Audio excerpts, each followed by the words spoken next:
In Jiangxi Castle, we see the army of the Martial Arts Alliance gathered while the leader, Li Jungbaek, motivates them. They are gathered together for the first time in history to defeat one single man with unrivaled strength. Just who is this guy? Saitama. Their strategy is to take him down by combining their strengths. They distribute 3 flags to each of them, which are differentiated by color, and each symbolizes the level of danger.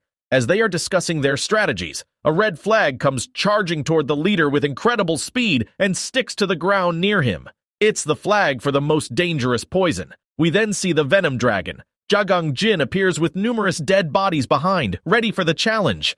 Little Jagong is sleeping with his mother. He wakes up to a strange smell and sees that his mother is poisoned by a dangerous centipede. He's horrified and filled with rage. As the centipedes try to poison him, he bites its shell off. His grandfather from the medicine sect enters and gives him a pill to let out the poison. Just then, Manhwa, a man from the poison sect, enters and confesses to using the most poisonous centipede for them. Jagong, who is barely conscious, attacks his foot with the shell, affecting him with poison. Ryo had to cut off his leg just to survive as he did not have any antidote. He attacked Jagong's grandfather, but they were able to escape. In a nearby cave, the grandfather claims Jagong is immune to poison because he ate the centipede shells. It was a miracle. Unfortunately, we see that the grandfather passed away. Little Jagong wakes up to Mangrio's creepy smile and finds his movements restricted. He learns about his mother and grandfather's death, but Meng spared him to experiment on his poison-immune body. He leaves a centipede on him while he falls unconscious again. Poor boy wakes up to Mang feeding him memory soup with a large amount of poison in it, along with an ingredient to keep him conscious. Then, for months, he kept feeding him poison, and he was conscious the whole time, enduring the hellish pain. However, he still survived because of his grandfather's pill. Meng reveals that he suffered a high loss because Jagong injured his leg. Due to poison near his neck, Jagong passes out, and Meng releases his cuffs, thinking he has died. However, once he leaves, Jagong wakes up. Meng comes back from the meeting to find Jagong nowhere to be seen. He thinks he hid in a tiny hole due to his condition, but it was a trap. A bamboo stick scratched him with poison. He learns that Jagong was hiding in a snake basket and the poison was from his own body. Jagong escapes into the bushes. He misses his family, but he overhears some people talking about how the Martial Arts Alliance, who handles major and minor conflicts with justice, was suspicious of the Venom sect. Jagong thinks if he tells the truth to the leader of the alliance, he could get his revenge and be saved. Next, we see Jagong sneaking into the Martial Arts Alliance and deciding to expose the Venom sect and seek justice for his 100 Flower Valley of Sorrow sect. The leader, Li Jung, had a reputation for justice, but Jagong overhears him talking. He finds out that the leader knows the Venom sect's crimes and is keeping it a secret. Hearing this, he is filled with rage and swears to become stronger and seek revenge by himself. On the other hand, the Martial Arts Alliance learns about Manhwa, and they decide to capture Jagong. Hiding in the bushes, Jagong witnesses another medicine sect's survivors, who were also a victim of the Venom sect. They were being escorted to an underground tunnel brutally, and he remembers the leader talking about executing them. He sneaks into the cart, and thanks to his little body, he blends among the people, but one of them notices that he wasn't from their clan. He tells them all about his tragic story and that he can use poison from his blood to kill the guards. However, the rest of the people fear that if he fails, they will all end up dying.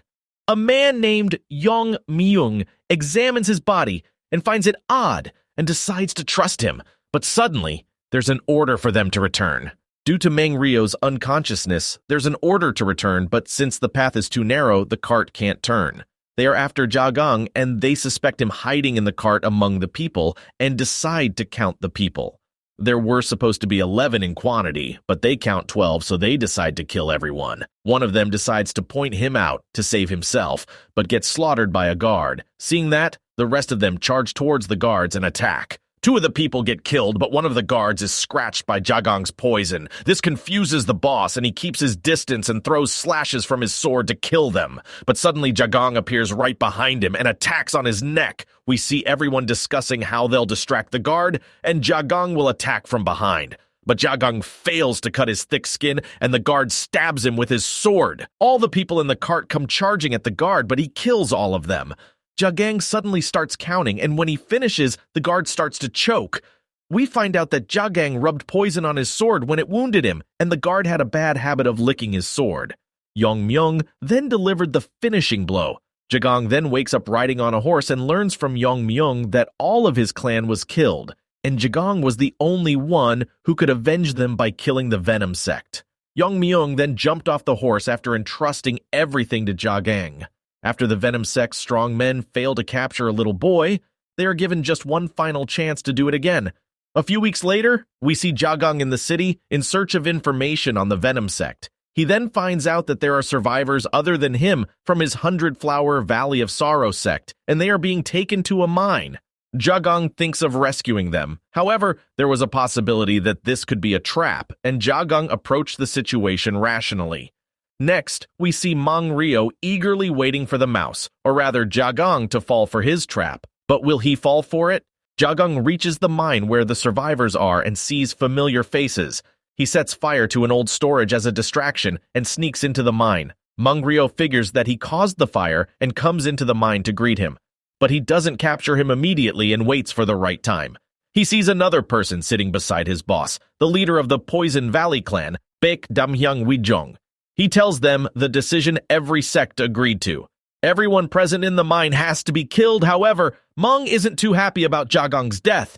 Next, we see Jagong trying to convince everyone to escape together, but suddenly, the guards collapse the mine, leaving them inside. Manhwa runs to the mine to save Jagong, but it's too late. The mine collapses. Mong feels, sad, but not quite. He didn't want Jagong to die, instead, be killed by him for revenge. Inside the mine, we see everyone panicking, but Jagong tells them not to lose hope and work together to create a pathway. Everyone feels motivated, but after a while, they start losing energy. But while wandering around, Jagong discovers a pond surrounded by moss, enough to feed everyone, but he learns that the water is quite poisonous. Next, we see people divided into groups and taking turns to work. Suddenly, one of the pillars snaps and boulders fall on people. While everyone sobs, Jagong is rather determined, and one by one, everyone wants to pass on their clan's techniques to his strong will. His goal is to make the leaders pay for their sins. Next, we see Jagong learning and practicing all the teachings and techniques of other clans. After a while, one of the elders amongst the people, Gong, was about to pass away. With his passing, Jagong is more determined to get out of this mine and get stronger. Meanwhile, Mang is seen outside the mine crying about not being the one who kills Jagong. He threw his wine bottle in rage. Just then, he saw ripples created in the spilled water through vibrations. He was filled with joy as this signal alone was enough for him to know Jagong was alive. Next we see, as the seasons went by, Jagong continued his efforts of drilling through the mine. One by one, everyone inside had passed away. Finally, after 8 long years, he came out of the mine as an Asura. Next, we see the Venom sect and its leader attack the village of the Red Medicine sect. They torture the sect leader and ask for the secret manual of the Red sect medicine. One of the henchmen found the manual, and the Venom sect leader took everyone captive. At night, he is seen drinking a lot of booze and thinking of how, because of Manhwa, he could not become a higher-up. Just then, he woke up to a weird smell. Suddenly, his body was covered with spots, and he saw the rest of his people collapsed on the ground. He remembered these were the effects of cinnabar poison. It is then shown in the forest. Jagong had spread the poison and is now ready for his revenge. After taking the antidote, the leaders rush toward the source of the poison.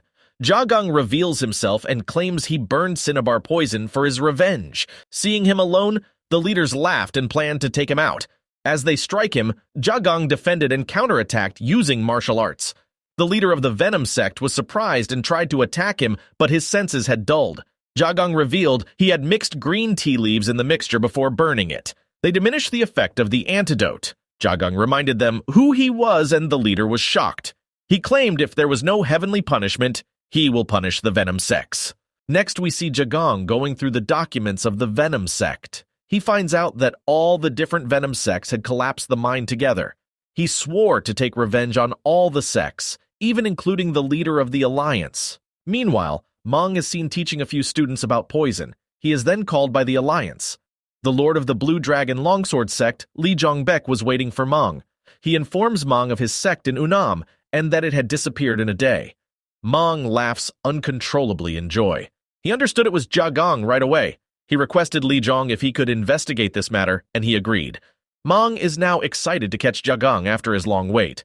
Next, we see Mang reaching the Venom sect Jagong destroyed. Just when he was investigating the dead bodies, someone threw a kunai at him. It appears the leaders of the three great poison sects had appeared. They were also investigating the incident. They were Namgi-do from the Iron Umbrella sect, Sanwul-gu from the Darkness sect, and Yuk-no from the Poison Valley sect. They take Mang to the place where Jagong killed the leader of the Venom sect. Mang was now sure it was all Jagong's doing. The leaders left and planned on continuing the investigation in the morning. Next, we see the hideout of the Iron Umbrella sect. As they planned, they are suddenly attacked by bags of poison. Captain Do is confused as to who attacked them. Captain Do realized the enemy was waiting to strike all along. The poison cloud lowered the visibility, and Jagong started to attack.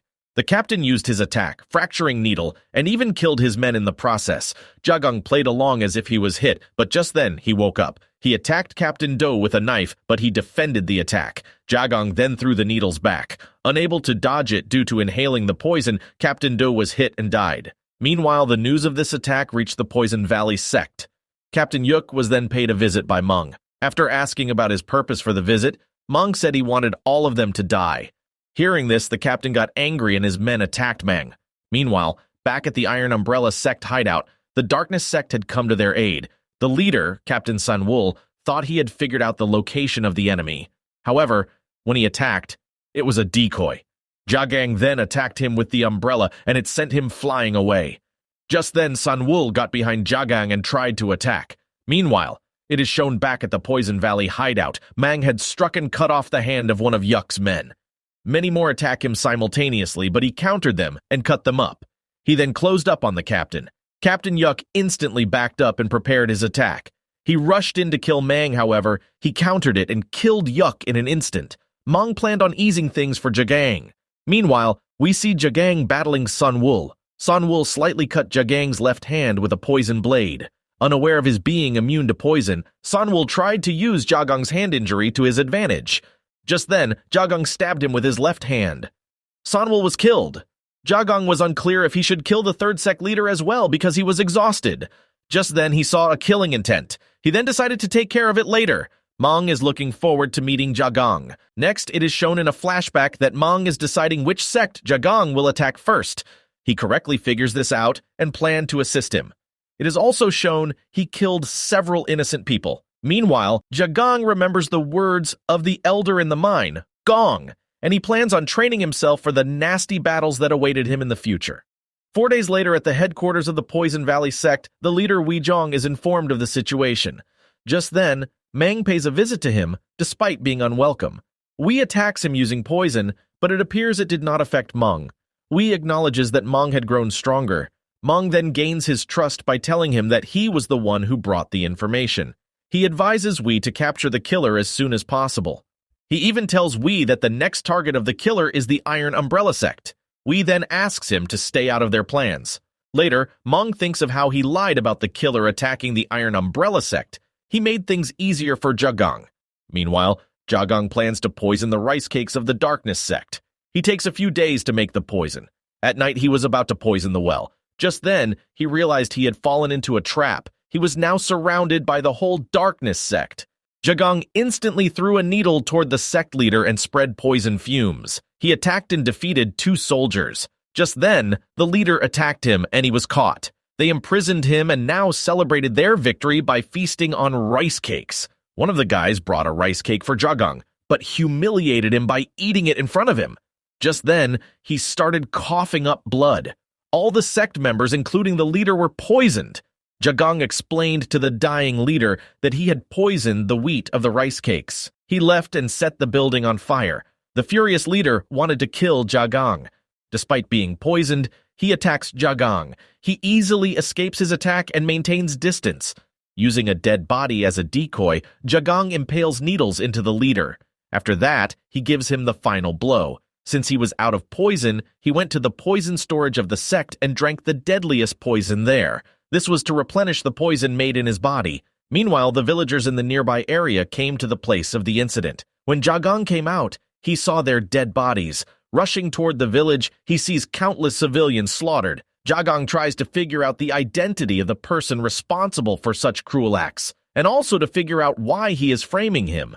Meanwhile, we see the leader of the ripening millet sect is happy seeing his son, Sajin, and his daughter-in-law, who is expecting soon. They are seen discussing the future of their sect. Just then, Mang appears from the bushes. The leader called him brother. Mang successfully manipulates them into capturing the dangerous killer. He claims the killer is with a group, and the crippled boy is only a scout. Capturing him would reward them greatly. They set out to catch the boy, and just then, Sajin encounters Jagong. They question his identity. Jagong had no business with them and is seen leaving. They forcefully try to stop Jagong, who now has no choice but to defend himself. He used a mild poison on them and told them to leave him be. He claims he is taking revenge on the poisoned sects and has no business with them. After a while, Mang appears and asks Sajin what happened. Suddenly, Mang poisoned Sajin and thanked him for being his decoy. What a merciless bastard. He then takes his body to the sect leader. Sajin's wife faints and his father is shocked. Meanwhile, Mang uses his fake tears to get out of the situation with the ripening millet sect. Jaegal analyzes the situation and reaches the conclusion that someone is after him and committing all of these acts. It appears he cannot figure out who that is. Back at the Poison Valley headquarters, Wee is informed of the collapse of the Darkness sect. He worriedly orders to gather all the poison sects and hold the meeting 1 month in advance. Next, we see the Iron Umbrella sect leader and his men on their way to the meeting. They discuss and conclude that they are the killer's next target.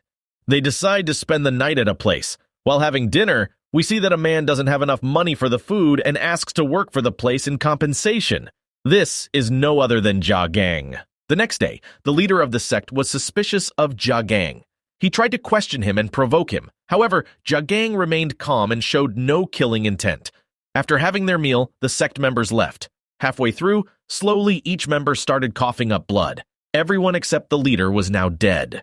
The leader stepped outside the carriage and saw Jagong standing there. While they were discussing the poison, Jagong was attacked by the leader. Just then, the poison started to take effect on the leader and Jagong successfully stabbed him. However, the leader mentioned to him that his sect was not innocent. Next, we see that just before Jagong could extract any information from him, the leader died. However, Jagong remained to be determined and believed what he saw and faced, as this was the only thing driving him forward. Meanwhile, back at the ripening millet sect, we see that the child of Sajin had also died because of the shock of the mother. Mang used this opportunity to further manipulate the emotionally unstable leader. He turned him against the Poison Valley sect by saying they were letting the killer destroy sects on purpose just to gain their assets. The leader is furious and is now gathering other righteous sects together against the Poison Valley sect. Meanwhile, the Poison Valley sect leader is ready to address all the gathered forces of the poison sects. Jagong is also seen there working under disguise. Next, we see that Jagong had made some acquaintances while working on the preparations for the meeting. At night, he sat with a few co-workers and they all got drunk. However, liquor had no effect on him.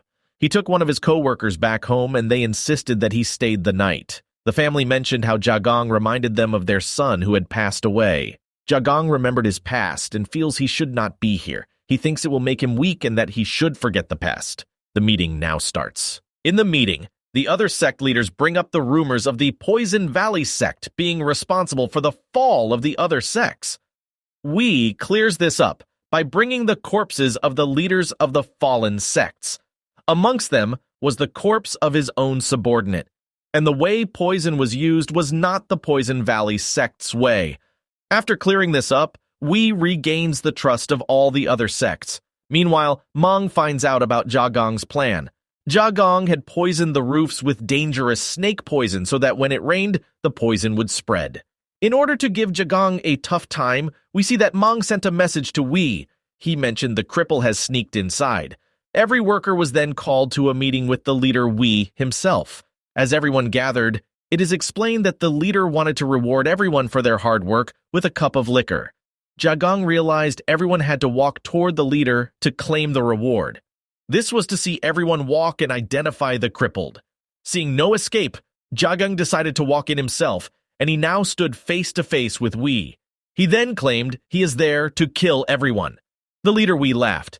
As the guards came in rushing, he took out 2 of them. One of the sect leaders attacked him, but he blocked the attack using the guard's body. He injured the attacker with needles. However, he is then captured. We refuse to believe Jagong was the culprit behind the killings because of his martial arts level. He poisoned Jagong using his 100 poisons mastery. Just then, the gathered forces of the righteous sects arrived. They swore to take revenge against the Poison Valley sect. They demanded them to hand over the culprit. However, just when Wee decided to kill Jagong in front of them, Jagong spits something on Wee's face. It was the acid he was attacked with by a sect leader. Wee falls down in pain and Jagong shouts out loud about who he was. He swore to take revenge against each and every person there. Next, we see that Jagong tells the righteous sect members to stay away from them as they are his prey. He then takes on the different sect leaders one by one. After a ferocious fight, he defeats a few of them while also getting injured. Just then, the leader Wee realized he has a bigger plan up his sleeve. Suddenly, the rainwater starts to leak through the roof. Wee realized it was poisonous rain. Every sect leader was poisoned and started to bleed to death. Jagong then said that he had warned them if they stayed, he'll kill them all. Wee confidently claimed that since the poison only works if it enters the body, he'll be safe if he avoids it. Just then, a sect leader beside him started scratching himself because of itching. Jagong explains he had used another poison to work with the snake poison. An angry Wee then attacks Jagong with his strongest attack after acknowledging him. Jagong seems to have passed out. Just then, Mang attacks Wee and sends him flying. He reveals he is the mastermind behind all of this. Wee is now even more mad. As Mang explains his master plan, someone appears behind Wee, a mysterious person. It would appear that this person is working with Mang. After a display of chi, Wee realized this was someone from the Sichuan region. Wee disgraces Mang as he had betrayed their region. Wee is killed by the mysterious person and he takes his leave. Next, we see Mang approaching the passed-out Jagong and planning something sinister. Next, we see that Mang forcefully unclogs half of the meridians in Jagang's body. He claimed that Jagang's revenge was still not complete and that he needs to get stronger. He then leaves. At the castle branch of the Muram Alliance, Mang meets Li Zhong. Li Zhong sees the bigger picture and praises the efforts of Mang. Together, they plan something malicious against the Unnam region. Meanwhile, Jagong wakes up all bandaged in an unknown place. Next, we see that the man who helped him was the same person whose house Jagong had stayed in a while back. He rescued Jagong and provided first aid. However, he collapsed in front of Jagong. It appeared that he was poisoned by a horse poison. Jagong knew it must have been because this man carried him. He swore to protect him. Jagong then goes out to collect herbs. He goes to a nearby village to buy medicine from a store. Just then he feels immense pain in his right arm. His chi was uncontrollable. One of the guards questioned his identity and noticed he is crippled. As they attacked, an unknown lady saved him. The lady then puts the two guards to sleep in an instant. She asks Jagong to follow her.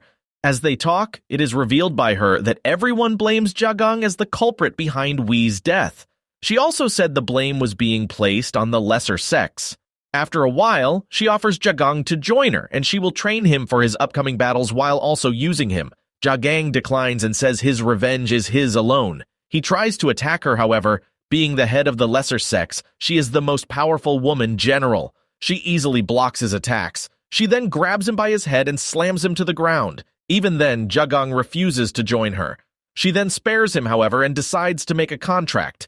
If she does him 3 favors, he will do her 1. Jagong agrees. First, she tells him that the man isn't poisoned by horse poison. She then gives him the antidote. Second, she teaches him a technique called splitting arrow bullet, a technique that utilizes chi. And lastly, she warns him that a dangerous person, one of the 4 great birds Jaegal, is looking for him. She advises him to use this move against her. Now, she asks him for a favor. She tells him that in the future, if she asks him to spare someone's life, he won't say no. Jagong agrees and she leaves. Meanwhile, Jaegal is seen as she has found the poisoned man whom Jagong was with. Jagong returns to the man's house only to find a note. Jaegal was trying to lure him into capturing him. It is then explained that Li Zhong had assigned Jaegal the capture of Jagong. She was also promised a present on the completion of the task. Just then, Jagong arrives. He explains the situation and how he had only taken revenge on the poison sects. He claimed that even Li Zhong was involved in malicious practices. This angered Jaegal, and she attacked him. After defending the attack, he now prepares to fight the Jaegal clan. Jagong shows a fierce killing intent after the Jaegal clan members threaten to kill the man. The killing intent is visible and it strikes fear in the enemy. The members attack him, but he finishes them in one blow of chi attack. Jaegal herself decides to take care of him. She completely overpowers Jagong with her mastery of special swords. Jagong takes a fatal hit and tries to run away to recover. However, Jaegal finds him. She claims she will end him. She attacks him again, but Jagong barely defends against it. Jaegal thought her victory was assured, but just then, Jagong used the fingergale technique Dan, the lesser sect's leader, had taught him. However, he was unaware that due to the poison in his body, the fingergale was now enhanced to become the poison gale. Jaegal's subordinate protects her and takes the attack head-on. He is poisoned, so as a precaution, Jaegal takes the poison resistance pill she received. However, it is shown that Mong had already poisoned these pills beforehand. She then starts coughing out blood. She falls down unconscious. Her subordinate, Shin, asks Jagong to show mercy. However, he said if the roles were reversed, they would kill him. Just when he's about to end them, the poisoned man, Jang, wakes up. He then takes him to his bed and gives him medicine. As he gained consciousness, he saw Jagong leaving. He advised Jagong not to take all the burden on himself and depend on others from time to time. Next, we see that Jagong had taken them to a cave and provided the antidote for Jaegal. He then leaves as this was the most mercy he can show to them. Just then, Jaegal gains consciousness and a mysterious person appears behind Shin. The assassin was there to kill Miss Jaegal. He attacks Shin and overpowers him. Just then, Jagong appears and grabs a hold of him. He threatens to kill him if he did not reveal why he wanted to kill Jaegal. He then refused to reveal anything and claimed if he did not kill her, he will die anyway. He attacks her with a needle and is also killed by Jagong simultaneously. The poison needle kills Jaegal and Shin shouts in devastation. After a short conversation, Shin and Jagong part ways. 6 days later, Jaegal's brother is notified by Li Zhong of what had happened. He is in disbelief. Mang and Li Zhong are having a conversation. It is then revealed that Jaegal's death, in which Mang had helped him, was all part of his plan. He wanted Guan, Jaegal's brother, to be married to the Sword Queen, and Jaegal was a hindrance in this plan. Mang claims that Li Zhong was a big son of a bitch. Li Zhong forgives his tone, however. He orders him to fulfill all of his commands, as he planned to rule the world one day. Mang has no choice but to agree. Meanwhile, Jagong realizes he can use more skills after his fingergale. He realizes he can become stronger. On his journey to the Sichuan region, he suddenly encounters someone. It is no other than Jaegal Mayong, the uncle of Jaegal Yan. He claims to avenge her niece's death. Jagong realizes there is no point of conversation and now prepares for battle. What happens next? Subscribe for more.